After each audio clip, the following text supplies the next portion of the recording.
Bonjour à toutes et à tous, c'est Émilie d'Astro Intuitive. Je vous retrouve pour la vidéo concernant la prochaine nouvelle lune et puis plus globalement pour faire un point astro. On va continuer un petit peu dans la même dynamique il y a 15 jours pour voir un petit peu comment l'astrologie pourrait, quelle piste en fait elle nous donne par rapport à ce qu'on est en train de vivre. Bon, notamment en France, peut-être que vous ne m'écoutez pas depuis la France, enfin, on est en train de vivre en France et en Europe. Donc on va essayer de voir un petit peu de quoi nous parle cette carte du ciel pour la nouvelle lune. Avant de commencer, je voulais faire un petit point.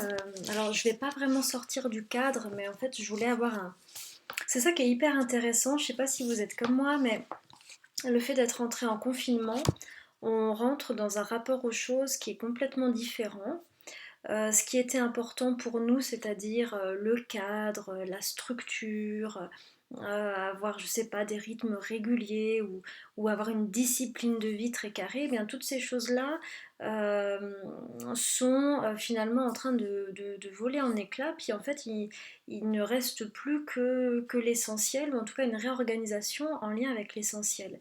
Et dans ce mouvement-là, personnellement, je le ressens très fort et c'est aussi l'occasion, voilà, pour moi de peut-être de me mettre moins la pression aussi sur la forme à donner à ces vidéos et puis juste de parler des choses comme elles viennent et comme je les ressens. Et vous allez voir que cette dynamique, on va y revenir, mais je trouve que tout ce qui est en train de se passer est extrêmement raccord avec l'axe des nœuds lunaires dans le Capricorne et dans le Cancer. Je vais y revenir après. Mais déjà, je voulais commencer cette vidéo avec un commentaire que j'ai reçu, que je trouvais très intéressant, qui disait oui, bon, bah maintenant, voilà, maintenant que l'épidémie est arrivée, c'est facile d'utiliser l'astrologie pour expliquer. Hein, nous, ce qu'on attendait, c'est finalement qu'on nous prévienne avant. Et puis, il y avait une autre personne, un deuxième commentaire, une dame, expliquait qu'elle faisait de l'astrologie depuis plus de 20 ans et qu'elle, elle l'avait vu venir en fait, cet événement. Et en fait, je trouve ces commentaires extrêmement intéressants. Ils me permettent en fait quelque part de parler un petit peu de manière plus globale de l'astrologie et des différentes manières dont elles sont pratiquées. Les deux grands mouvements de l'astrologie, de manière générale, et qui ont par ailleurs quasiment toujours existé, hein, depuis la naissance de l'astrologie, il y a très très très longtemps, les deux grands mouvements sont en règle générale l'astrologie traditionnelle, qui a un petit peu un but événementiel, c'est-à-dire qu'on va essayer peut-être de faire des prévisions par rapport à ce qu'on voit dans une carte. On va voir si, de manière extrêmement finalement sans y mettre trop d'affect, on va dire si des planètes sont bénéfiques ou maléfiques et ça va nous permettre voilà, d'évaluer ce qui pourrait se passer à un niveau mondial et à un niveau personnel. L'autre astrologie est une astrologie psychologique où finalement on va considérer, on va plus s'intéresser aux événements extérieurs, mais plus aux événements intérieurs, à la dynamique de croissance et d'évolution d'une personne. Je dis ça pour dire que ces deux astrologies, quelque part, sont justes, simplement elles n'ont pas finalement les mêmes buts, et que effectivement, alors voilà, effectivement, en astrologie traditionnelle, et bien effectivement, si on regarde cette carte et qu'on voit bien tout cet amas en Capricorne, qu'on voit Saturne, Pluton, Jupiter en Capricorne avec Mars, et qu'on fait de l'astrologie traditionnelle bête et méchante, enfin pardon, pas bête et méchante, pardon pour les personnes qui pratiquent l'astrologie traditionnelle, non non pardon, mais si on regarde, si on lit simplement les symboles, on voit effectivement quelque chose de plutôt maléfique, de plutôt grave, en tout cas préoccupant, certes. Maintenant, pourquoi moi, je n'ai jamais pris le parti de lire une carte comme ça.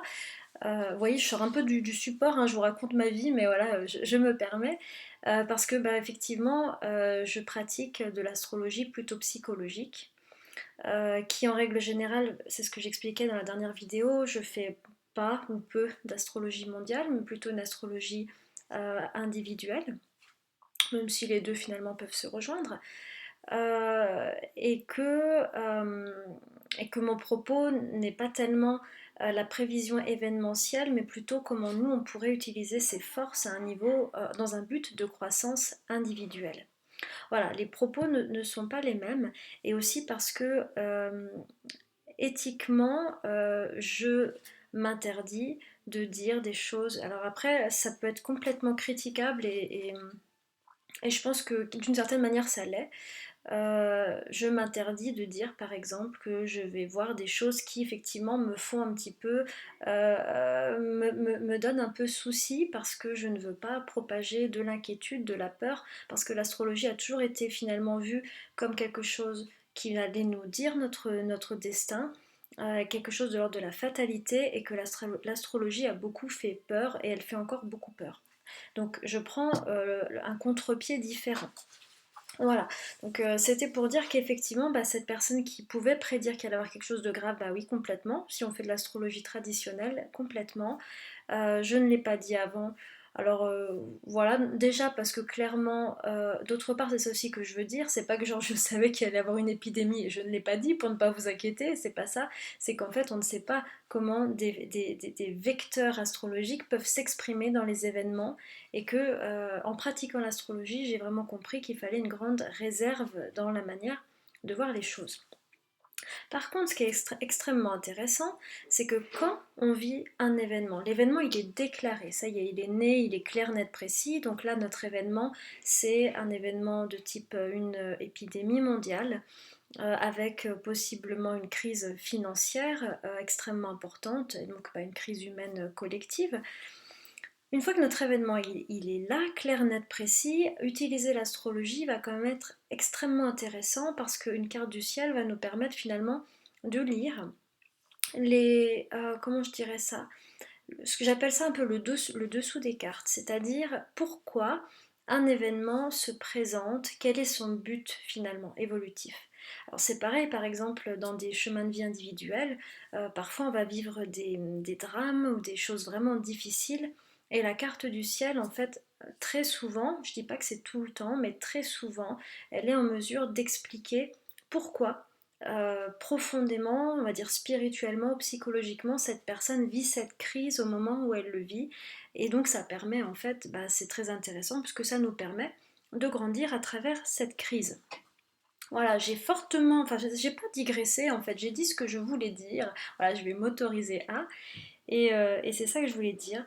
D'autre part, je voulais aussi dire une chose avant de rentrer dans le vif du sujet, c'est que ça m'arrive de recevoir aussi des commentaires de personnes qui ont une approche cartésienne, scientifique de la vie. Euh, et c'était vraiment, c'est quelque chose que j'ai compris dernièrement et que je voulais dire. Ces personnes très souvent peuvent être insultantes, ou voilà, ou manquer de respect ou autre. Ce que je voulais dire par là, c'est que c'est pas du tout pour régler mes comptes dans cette vidéo, mais ce que je voulais dire, c'est que forcément, si vous êtes cartésien, si vous avez un point de vue scientifique, ce que je vais dire dans cette vidéo va vous dresser le poil, ça ne va pas vous parler, vous allez avoir l'impression que voilà, j'affabule, ou j'essaye, je sais pas moi, d'arnaquer, ou je ne sais pas quoi, forcément, très clairement. Ce que j'ai compris en fait, c'est que en fait moi j'ai souvent tenu la posture inverse, c'est-à-dire que voilà, je vais vous parler à vous qui êtes cartésien, j'ai très souvent eu euh, un, un point de vue aussi presque du mépris en fait pour des personnes qui me semblaient aussi fermées d'esprit, et donc quelque part je vois ce mépris qu'on pouvait se renvoyer en miroir, et simplement c'est ça que je voulais dire, c'est que bah, j'ai compris en fait que toutes ces visions, qu'elles soient spirituelles, scientifiques, qu'elles soient plus intuitives, émotionnelles ou plus intellectuelles, elles existeront toujours, et que personne n'a raison, tout existe, et tout va, voilà, ça va parler à certaines personnes à un moment donné. Donc tout ça pour dire que de mon côté, j'ai bien évolué et j'ai acquis beaucoup plus de respect pour des personnes qui, voilà, n'ont pas du tout d'ouverture spirituelle d'aucune sorte, et qu'en échange, eh ben, simplement, je comprends complètement que l'astrologie ne vous parle pas, j'ai pas de problème avec ça, mais s'il vous plaît, ne m'insultez pas, ne me manquez pas de respect. C'est tout ce que je demande. Je trouve que le partage d'idées est très intéressant, mais dans le respect. Voilà, c'est juste ça que je voulais dire, et je trouve que justement, ces deux visions, une cartésienne et une plus intuitive ou spirituelle, extrêmement riches l'une pour l'autre. Voilà, vous voyez, vraiment, je me lâche, je dis ce que je voulais dire. Alors, maintenant, on va rentrer un peu dans le vif du sujet de cette carte. Donc là, ici, on a la carte avec la nouvelle lune. Donc déjà, bon, on va juste poser le cadre. Donc la nouvelle lune, elle se passe mardi 24 mars. Elle est dans le signe du Bélier à 4 degrés. Alors, bon, comment dire? En, en France, en Europe actuellement, on est tous donc dans cette énergie du confinement. Et en fait, entre ce qui se passe, on va dire entre ce qui nous est imposé dans notre mouvement et la proposition énergétique, il y a presque une dissonance. Pourquoi? Parce qu'en fait, eh bien, à chaque équinoxe de printemps, en fait, le soleil passe sur ce qu'on appelle le point vernal. Le point vernal, c'est 0 degré du bélier. Alors, ça correspond en fait à un début de cycle, ça correspond en fait à une énergie qui se lance. Le printemps en fait est une réalité tant naturelle, tant voilà, dans la nature, mais c'est également une réalité presque biologique aussi pour nous en tant qu'êtres humains et au niveau psychologique. Ça veut dire que pour nous, là, tous, on est en fait dans un début de cycle, on est dans cette sève, même cette sève, on va dire, psychologique qui est en train de remonter en nous et qui finalement nous dirige vers quelque chose de nouveau. Et là, il y a comme une contradiction parce que évidemment, on est tout sauf dans un début de cycle, c'est-à-dire que même si on ressent le début de cycle, on est à l'arrêt, on est confiné. Donc il y a une dissonance entre ce qui peut être ressenti. C'est pour ça aussi qu'il peut y avoir une forte... Déjà être confiné, c'est compliqué, mais c'est vrai que par rapport à la période, il y a un peu un décalage. Et que donc on peut, voilà, quand on va être dans le signe du bélier, il y a vraiment ce besoin d'aller dehors, de libérer son énergie, de démarrer quelque chose. Et donc c'est un mouvement qui ne va pas être possible, en tout cas pas vraiment sur un plan physique. Par contre, cette nouvelle lune, elle nous dit bien que effectivement quelque chose d'autre est en train de démarrer. Et donc si c'est pas possible à un niveau physique, ça reste néanmoins possible à un niveau, on va dire, psychologique ou spirituel. L'idée de cette nouvelle lune, c'est finalement quelque part, pour moi, en tout cas, de remettre les compteurs à zéro, de se poser des questions vraiment profondes, les questions que tout cet amas ici pose. Je vais y revenir juste après, parce que quelque part, c'est ici qu'on va lire un petit peu le pourquoi du comment de cette crise. Mais quelque part, c'est ça. On nous dit, en tout cas, moi je le ressens comme ça. C'est pas forcément une vérité, hein, attention, je vous dis juste, c'est une interprétation. Ok, on redémarre quelque chose, on met les compteurs à zéro. Et donc dans ce nouveau, qu'est-ce qu'on va placer? Qu'est-ce qui va être important? Comment maintenant on va faire les choses? Et en bélier, quelque part, ça nous dit comment on va être authentique, comment on va être vrai. S'il y a bien un signe qui n'a pas de filtre, qui quelque part est extrêmement spontané, direct, vrai, authentique, c'est ce signe-là. Donc quelque part, invitation est prise pour remettre les compteurs à zéro et dire ok, cette crise est exceptionnelle et c'est finalement une opportunité en or de repolariser certains domaines de notre vie. C'est ce qu'on fait voilà, de manière complètement naturelle. C'est pas forcément l'astrologie hein, qui nous forcément nous renseigne là-dessus. Mais ce que je veux dire par là, c'est que qui plus est, le fait d'avoir une nouvelle lune en bélier nous dit bien quelque chose de nouveau commence. Oui, physiquement, on en est empêché, on a quand même une lune noire dans le signe du bélier. La lune noire ne veut pas dire que ça, hein, mais la lune noire, en fait, il y a une notion de manque, d'empêchement de quelque chose qu'on ne peut pas faire, qu'on ne peut pas accomplir. Donc on voit bien que cette énergie du renouveau, elle n'est pas toute nette, hein, elle est un peu entravée. Mais néanmoins, c'est un nouveau cycle. Donc prenons-le finalement comme ça. L'occasion, on est dans une situation complètement neuve. On n'a jamais été confronté à ça. Pour les générations d'après-guerre, c'est la première fois qu'on vit quelque chose d'un petit peu compliqué. Donc, ces espaces-là sont très intéressants parce qu'ils permettent une créativité. Ils permettent aux gens de recontacter quelque chose d'essentiel, de profond, de drôle aussi, c'est ça que je voulais dire, hein. Vous avez vu, je me lâche, je dis un peu ce que j'ai envie de dire. Ça fait partie de la nouveauté. J'ai jamais autant rigolé que depuis. Enfin, non, pardon, je rigole pas de manière générale, mais quand vous allez sur les réseaux sociaux, quand vous lisez un petit peu des choses sur internet, vous rigolez parce que les gens font preuve d'un humour incroyable autour de cette crise, ce qui nous montre que ça permet aux personnes de faire sortir quelque chose de l'ordre de la créativité. Et ça, c'est génial. Voilà. Alors, d'autre part, ce que je voulais dire sur cette nouvelle lune, donc voilà, redémarrage. Alors ça peut être une excellente nouvelle lune pour finalement effectivement se poser ces questions, pardon, sur comment est-ce que ce nouveau cycle, je veux le polariser, je veux l'orienter, qu'est-ce que je ne veux plus faire, qu'est-ce que je veux faire, à quoi ça va ressembler. Il faut savoir que là, on est quand même dans la nouvelle année, hein, je vous en avais déjà parlé, mais jusqu'au Moyen Âge, la nouvelle année, c'était maintenant finalement, hein. Cette nouvelle lune, elle est conjointe à Chiron. Donc clairement, Chiron, c'est en lien avec la blessure, la maladie, c'est en lien avec la guérison. Cette nouvelle lune, elle est clairement polarisée sur le médical, sur les blessures d'ordre physique, d'ordre psychologique. Bon ben voilà, j'ai pas inventé la poudre hein, sur ce coup-là. Simplement, on pourrait peut-être imaginer, alors peut-être que je vais m'avancer, mais que cette nouvelle lune en bélier, conjoint Chiron, pourrait amener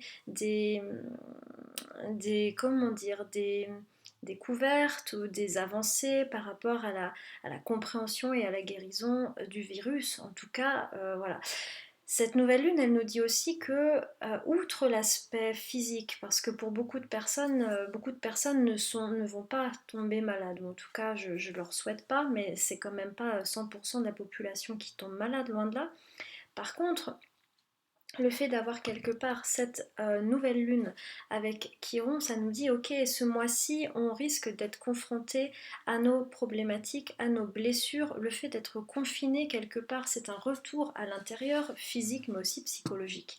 Donc il faut quand même pas s'attendre, mais ça c'est évident, vous le savez, à ce que ce soit forcément facile et évident.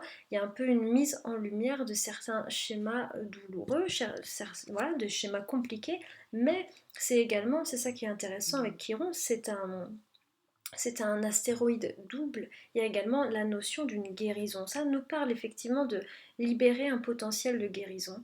Voilà, peut-être pour nous, pour notre famille, pour la planète, etc. D'ailleurs, la planète, là, elle est en train d'en profiter pour un petit peu reprendre une respiration et ça lui fait le plus grand bien. Alors, ce que je voulais vous dire, on va parler un petit peu peut-être du point de vue du sens peut-être qu'on pourrait trouver derrière tout ça, qu'est-ce qu'on y lit.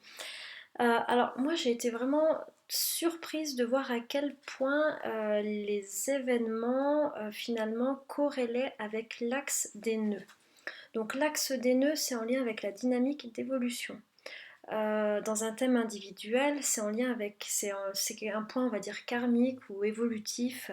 Euh, c'est vraiment en lien avec des leçons qu'on est censé apprendre.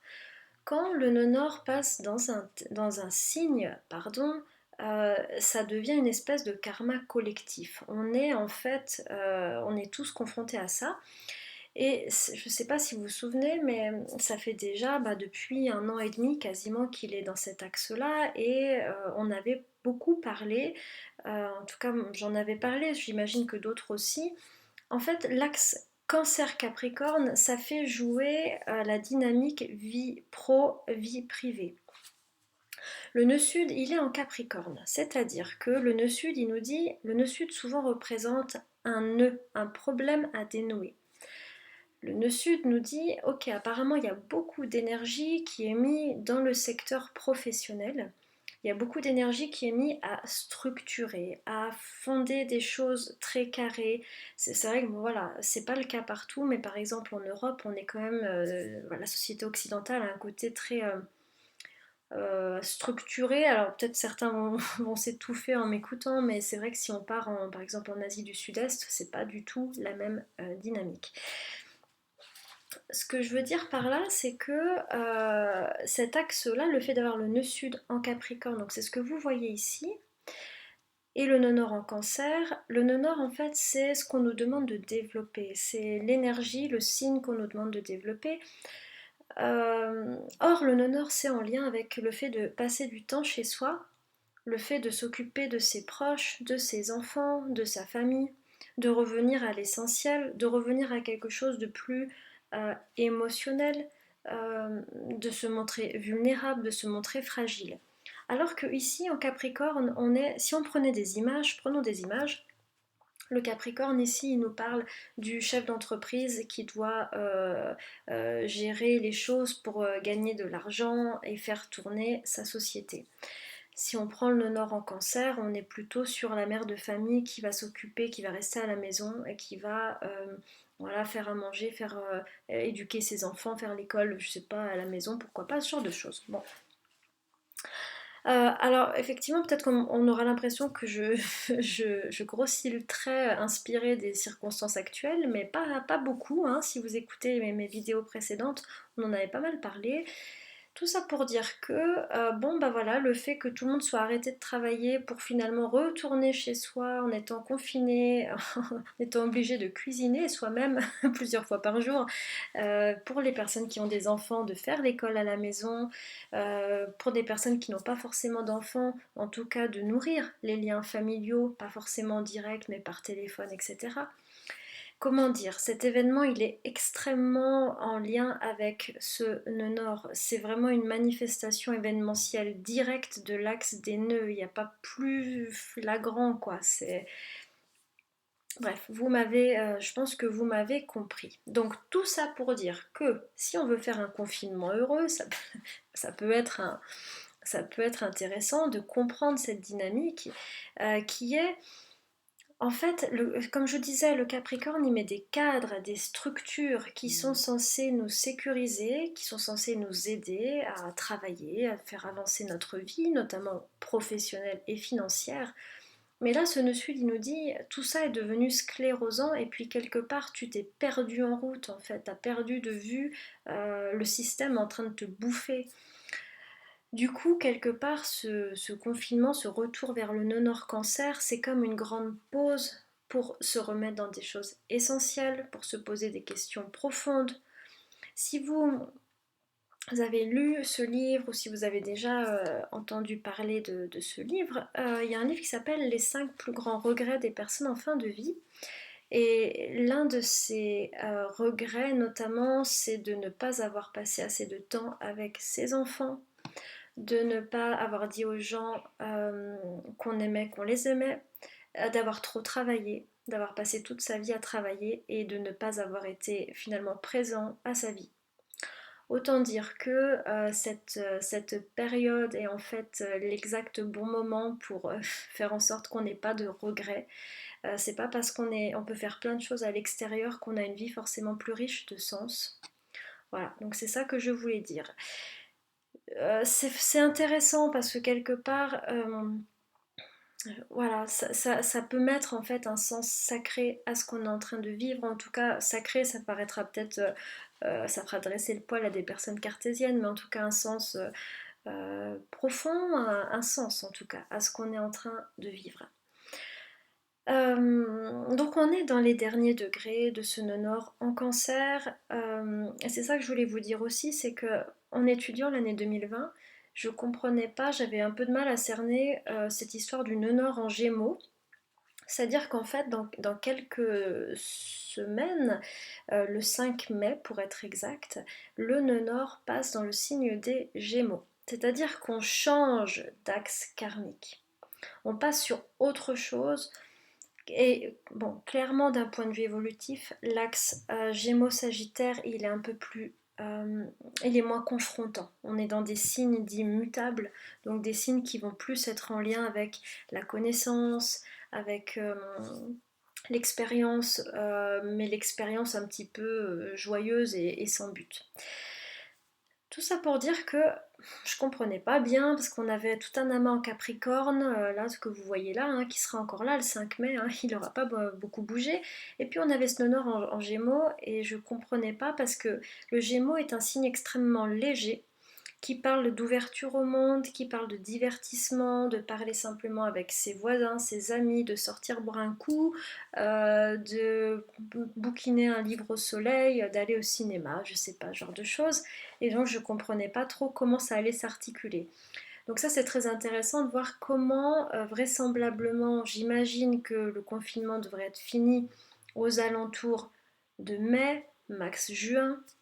Alors moi j'ai pas de date, hein, je vais pas vous faire une date avec l'astrologie. Comme je vous disais, je fais pas forcément d'astrologie traditionnelle qui fait de la prévision, mais tout ça pour dire que très clairement, on va tout à fait bien sentir le passage du nœud nord Gémeaux avec ce regain où on va pouvoir respirer et sortir.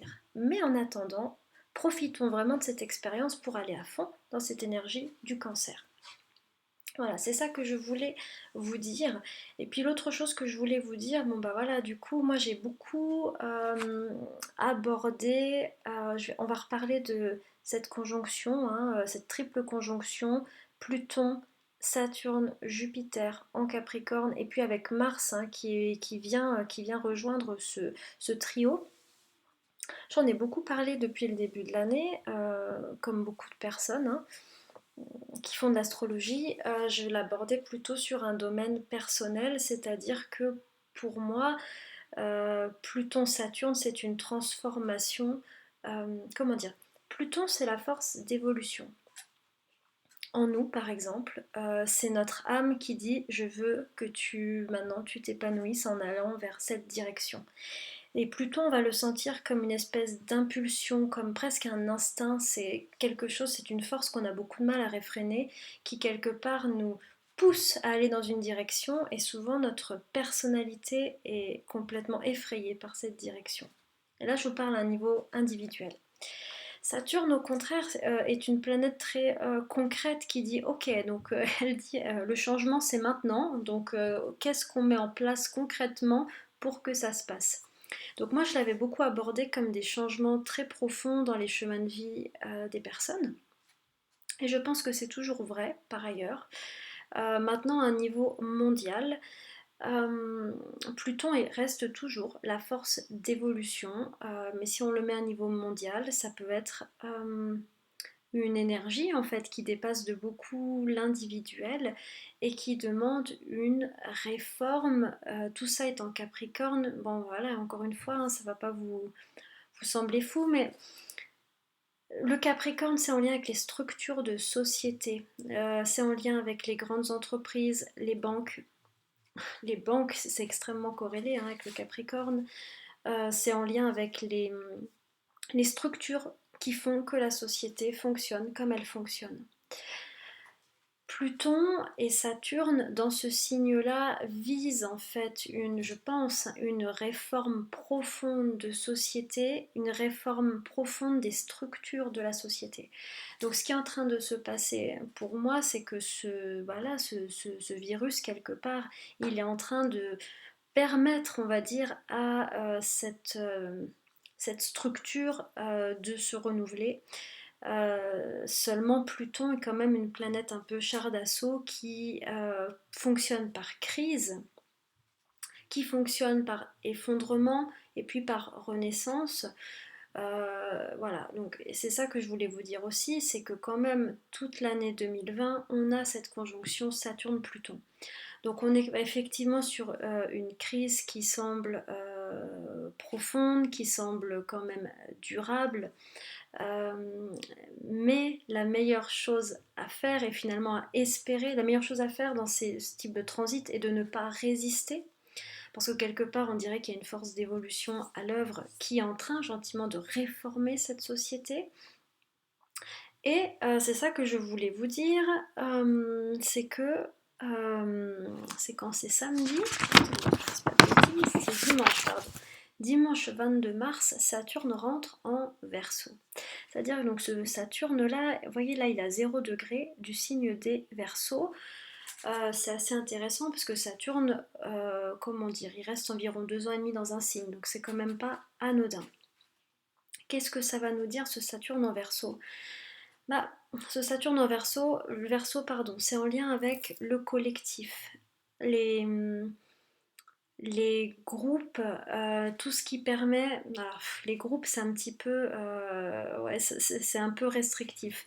Le Verseau, c'est vraiment, on va dire ça comme ça, la nouvelle vision du monde. C'est le monde 2.0, 3.0, c'est toutes les réformes profondes de société. Et le Verseau est un signe, c'est l'avant-dernier signe, ça ne concerne pas l'individuel, ça concerne le groupe, le collectif, au sens large, la société.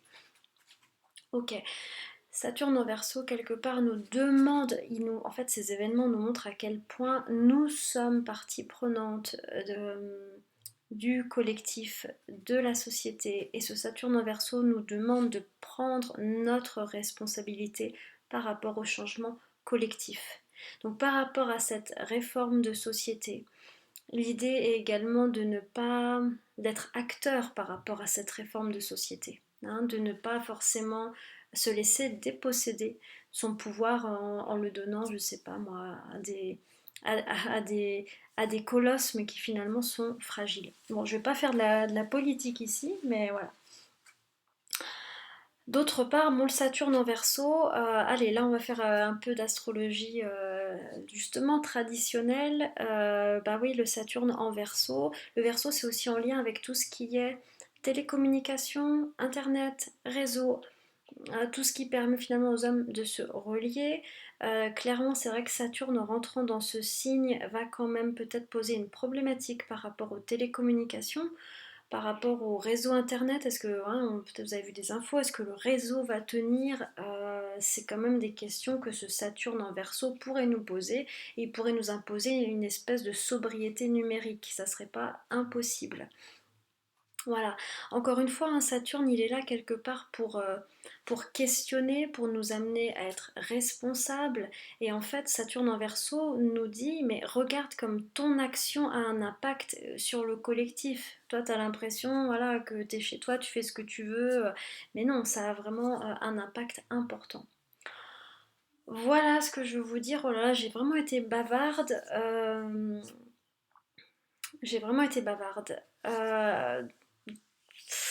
D'autre part, bon, on pourrait peut-être parler un peu de Mars. Je pense que vous avez vu que Mars est rentré dans cet amas. Alors là, c'est ça qui se passe. Donc on a Saturne-Pluton, réforme de société. On a Jupiter qui rentre dedans. Jupiter est une planète qui a tendance à tout démultiplier, agrandir. Elle fait grossir les choses. Donc comme par hasard, hein, c'est vraiment quand Jupiter est rentré dans la conjonction Saturne-Pluton que l'épidémie est devenue une pandémie. Ça s'est répandu. Avec en plus, on l'a vu la dernière fois, le poisson qui était en train de... Voilà, qui est aussi un signe un peu illimité.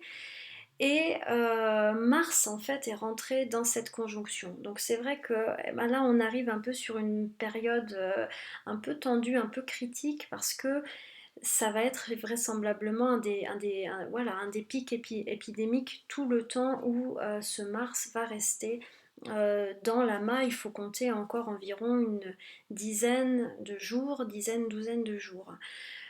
C'est le moment, voilà, le plus fort. D'autre part, Mars, c'est aussi en lien, Mars est en conjonction à Jupiter, en conjonction à Pluton. Ça parle de prise de décision importante, musclée, autoritaire. Et d'ailleurs, c'est ça que je voulais vous dire, Saturne en Verseau, c'est aussi la restriction des libertés individuelles. Est-ce que dans ce contexte, il ne va pas y avoir, voilà, des prises de pouvoir, des situations exceptionnelles qui amènent finalement des prises de pouvoir sur les libertés individuelles? Il y a de ça aussi. Voilà, c'est ça que je veux vous dire, c'est que c'est vrai que là, ce Mars est extrêmement... rend en tout cas les décisions d'État extrêmement engagées, très réactives. On n'est pas du tout sur un assouplissement, mais ça évidemment vous le savez. Mais j'invite vraiment à respecter les règles qui sont mises en place, parce qu'on est sur des aspects de durcissement euh, et voilà, de faire passer les choses coûte que coûte, hein. On a une conjonction Mars-Pluton, Mars-Jupiter, on n'est pas en train de rigoler. Voilà, bon, c'est ça que je voulais vous dire dans cette vidéo. Bah voilà, prenez bien soin de vous. Le côté positif hein, de cette pleine lune, de cet amas, parce que quand même c'est vraiment intéressant, le côté positif c'est que, on entend les oiseaux. Le côté positif c'est ce nonor en cancer qui nous demande de finalement revenir à l'essentiel. Et le côté positif c'est ce nouveau cycle, cette nouvelle sève qui est en train de démarrer et comment on va l'utiliser. Voilà. Euh, Dernière chose aussi, c'est ça que je voulais vous dire, on en a déjà parlé, mais je vous parlais de Mercure, le mental, l'intellect, qui était en poisson, qui est en, qui est en conjonction à Neptune. Alors, je voulais juste dire une chose, pardon si j'ai mal parlé de ce signe. Euh, J'espère que mon propos n'est pas mal compris, parce que j'essaie juste de le placer dans le contexte.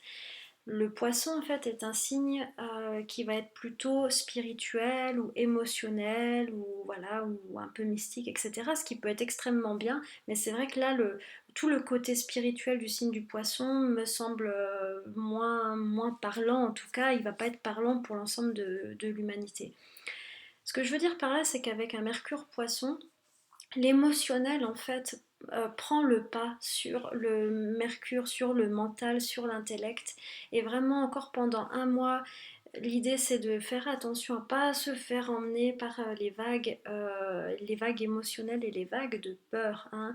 Un pas après l'autre, tranquille, une étape après l'autre, et puis ça va le faire. Voilà. C'est ça que je voulais vous dire dans cette vidéo. Je vous remercie de m'avoir écouté, j'étais hyper longue, peut-être vous m'avez pas écouté jusqu'au bout, et si jamais, je vous remercie, je vous retrouve dans 15 jours, prenez bien soin de vous et de vos proches, et puis eh ben, dans 15 jours, je vous embrasse.